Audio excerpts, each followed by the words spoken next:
Ici le PC course de chez Bouvet. Eh bien, il y a du monde aujourd'hui. Je peux te dire qu'il y a beaucoup de monde. C'est devenu un rituel. Tous les jours, à 13h pile, les salariés de l'entreprise angevine Bouvet se réunissent autour de ce téléphone. Au bout du fil, c'est l'un de leurs collègues. Éric Lenné s'est lancé voilà 10 jours dans une aventure un peu folle.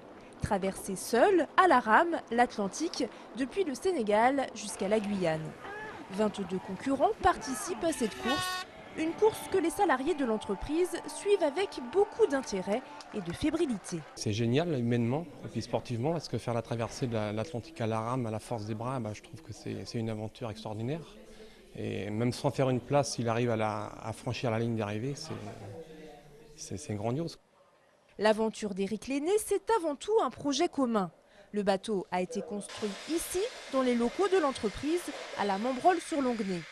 Dominique est chef d'atelier. Il a coordonné la construction du rameur qui a mobilisé une vingtaine de volontaires pendant un an. On avait une fissure au départ au Sénégal.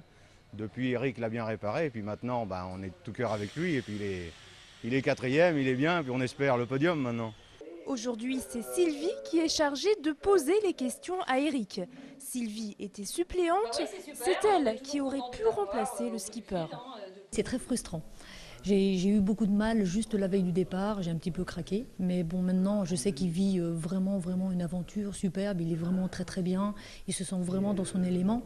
Et je suis vraiment contente pour lui parce qu'il le mérite amplement. Chaque conversation se termine de la même façon, par le haka.